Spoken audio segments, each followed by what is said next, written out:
That song took on a new meaning.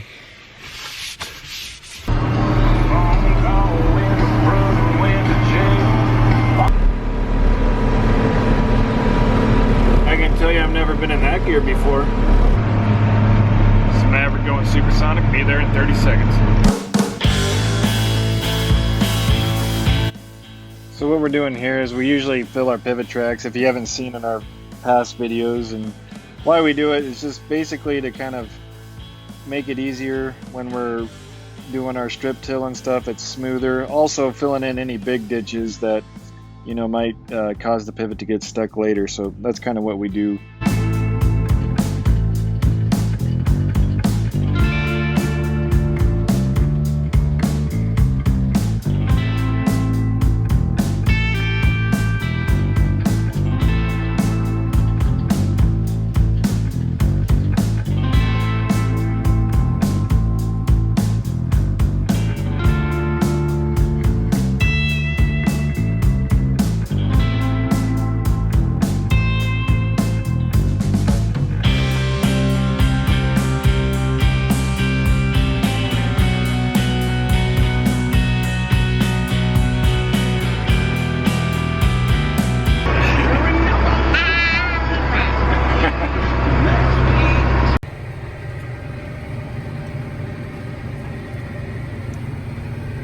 Well, what do you think, buddy? Is it starting to snow? Psst, Garrett. Yoo-hoo, Garrett! You think it's starting to snow? Bummer. I did change tractors today. This one rides a lot smoother. That and they stole the other one I was using, so this one got back from the shop, so I decided to take this one out and use it. So, as you can see in this video here, my brother, we kind of drove by my brother. He was filling in the big ditches with the with the other ones, or that blade machine. So yeah, we're getting this kind of stuff done right now. So, what do you think? Am I doing a very good job?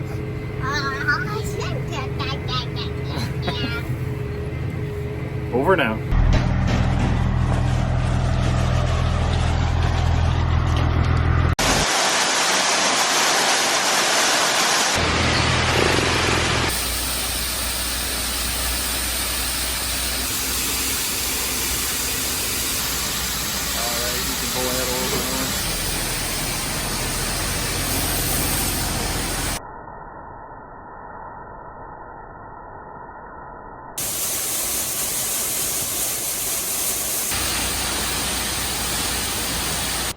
So just to kind of give you an update what's going around the shop here today, brother's changing oil on this rig. We've changed a lot of oil, and well, we change oil on everything as we start the season, but this will be the last tractor, I believe, that will get field ready.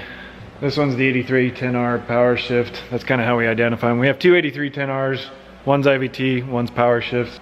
This one won't go on any strip tiller or planter. It's usually like our tillage tractor, whether it be a VT or something else. Our other two, the IVT ones, tend to be used more for the strip till and the planting.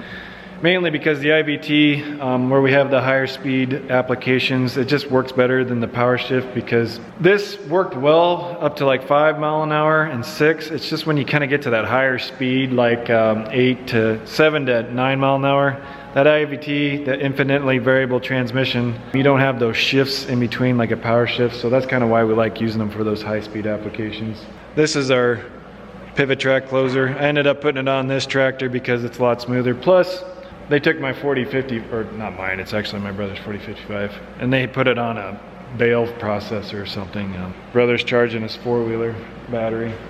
For those of you who want to know an easier way to change oil on a 4-wheeler, forklift works nice. A lot of things are parked inside here because we just, from the snow we had the other day. Planters are still pretty much done for now. They're just sitting outside waiting for us to put all the tanks on the tractor and stuff and hook them up. We're actually going to put the strip tillers on next and then get that all set up. So last week we kind of had our meeting with R2 agronomists, and then actually a seed company agronomist came and also kind of helped us out, and we sat over there and in the big discussion table, and we kind of went through each field, and we pick out the hybrids that they feel best are suited for those fields. And one of the things we do is I try to get all the data together for them, like the yield, the soil test that we take from the outfit that we had to take all the soil samples. And this year we had a few of them that we actually grid sampled. And what that is just they go out there on 2.5 acres. Every 2.5 acres they take a sample. And so you kind of get a more defined area of what your field's going to look like for soil samples. And why we take those soil samples is to try to better allocate our fertility, nitrogen, phos, and all those good things. See where our levels are at in different areas of the fields.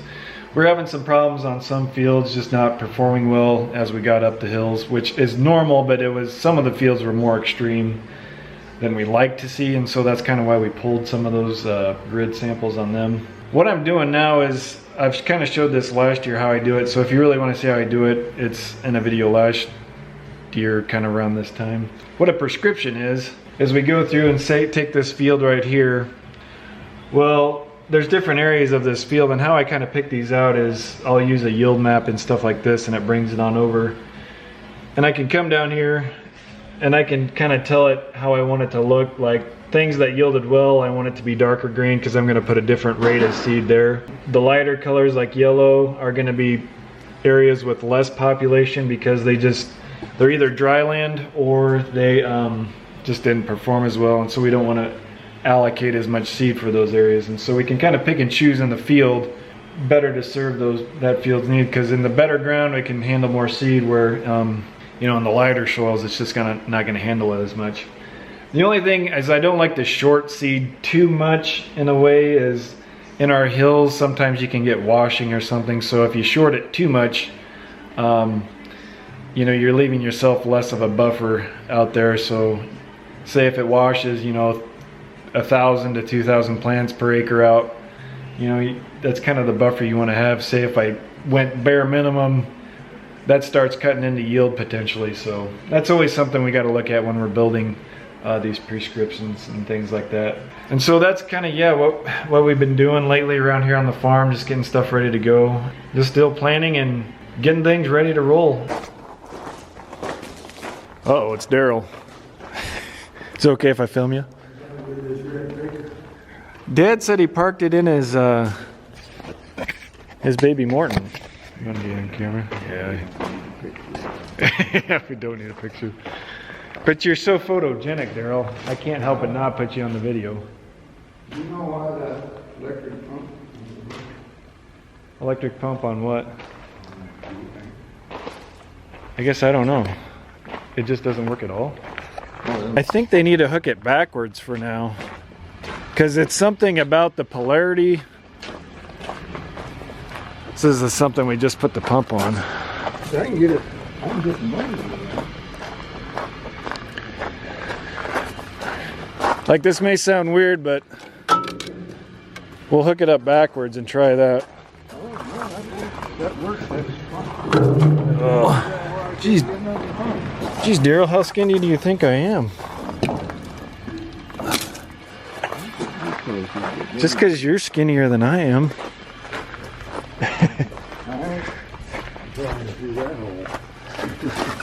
I don't think.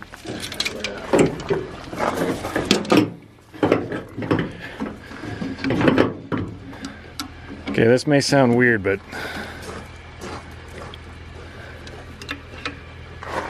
here, I'll click it on. You want me to get up there?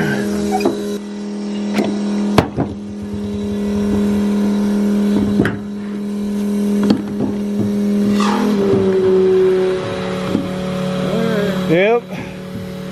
It's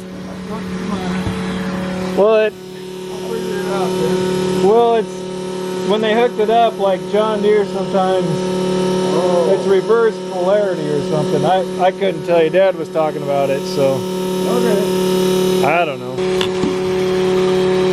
It's definitely not as fast as the motor, but